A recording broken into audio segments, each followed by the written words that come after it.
L'ambassade de France est fière de pouvoir vous recevoir parmi nous le temps d'une soirée après cette journée intense que vous avez vécue à l'Université d'Ottawa qui vous a décerné un doctorat honorifique. Cette distinction salue les contributions exceptionnelles que vous nous transmettez au fil des pages, au fil du temps, à travers vos livres et l'œuvre majeure que la France, le Canada et tant d'autres pays vous reconnaissent. Comme journaliste, tout d'abord, vous avez parcouru des terres lointaines et assisté aux premières loges à tant d'événements qui ont bouleversé le cours de l'histoire. À la fin de la guerre du Vietnam, à Saigon, à Téhéran, lors de l'avènement de la République islamique, à la chute de l'Empire éthiopien notamment.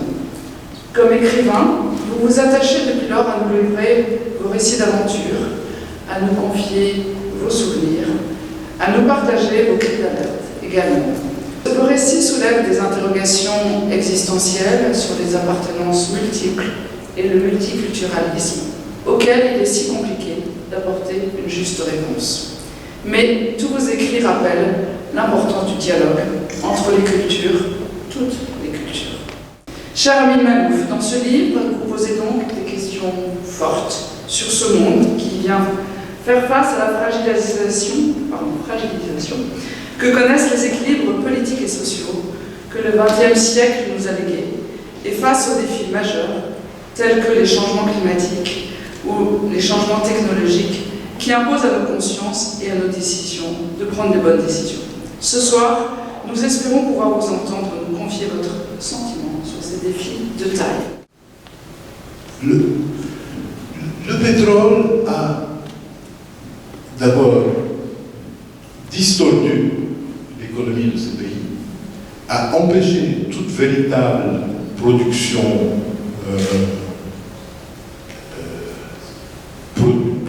liée au travail.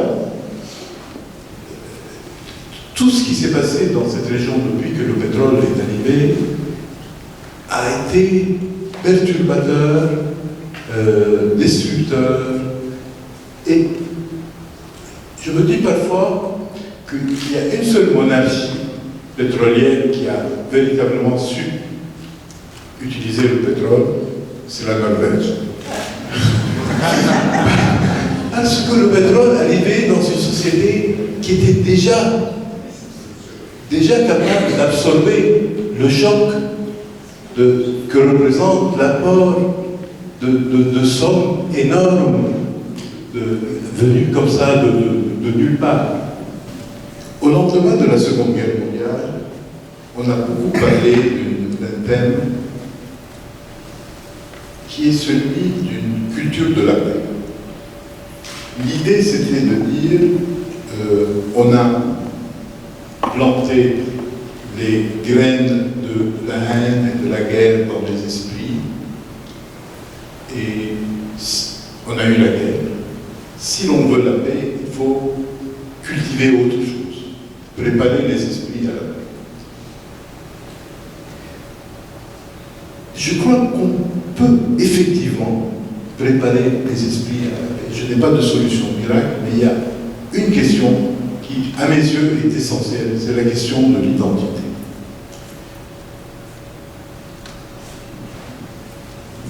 Il y a une habitude qui est installée depuis toujours et qui n'a pas complètement disparu. C'est cette habitude de considérer que toute personne doit se définir en fonction d'une appartenance principale, qui peut être nationale ou religieuse ou autre. Et je pense que tant qu'on continue dans cette voie, on n'aura jamais la paix. L'attitude qui, à mes yeux, va dans le sens d'une culture de la paix, c'est de dire à toute personne, vous avez des appartenances différentes. Vous avez un pays, mais vous avez peut-être aussi un autre pays qui est important pour vous. Vous avez peut-être une religion, mais il n'y a pas que la religion. Vous avez la religion, vous avez la nation, vous avez d'autres appartenances qui sont importantes. Ne vous définissez pas et ne vous laissez pas définir par une seule appartenance. Acceptez votre propre diversité. acceptez toutes les appartenances qui sont en vous. Et la personne qui accepte toutes ces appartenances devient un vecteur de paix. Et la personne qui limite son identité à une seule appartenance devient un fauteur de guerre. Ça, c'est ma conviction profonde. Je suis né au Liban et je me sens libanais. Je suis né dans le monde arabe et je me sens appartenir au monde arabe. Ma langue maternelle est l'arabe et je ne renierai jamais cette langue maternelle. Je vis aujourd'hui au Liban, en France, et la France est ma patrie, et je l'assume entièrement.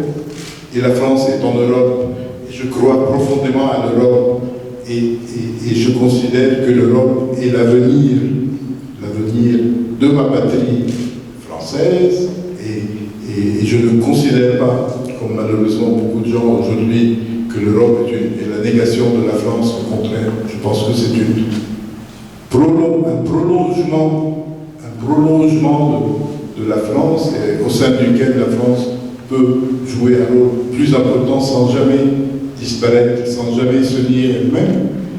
Et tout cela est totalement compatible, et tout cela, je le revendique pleinement. Je n'ai pas besoin de m'amputer d'un aspect de mon identité. Au contraire, j'assume toutes ces appartenances, et ce sont toutes ces appartenances qui forment mon identité.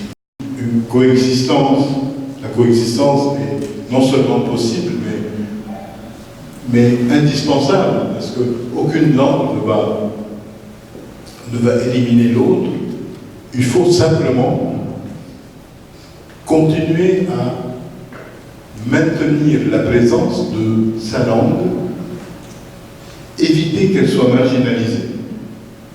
S'agissant de la langue française, pour moi, le plus important aujourd'hui, c'est d'éviter qu'elle soit marginalisée dans le domaine scientifique.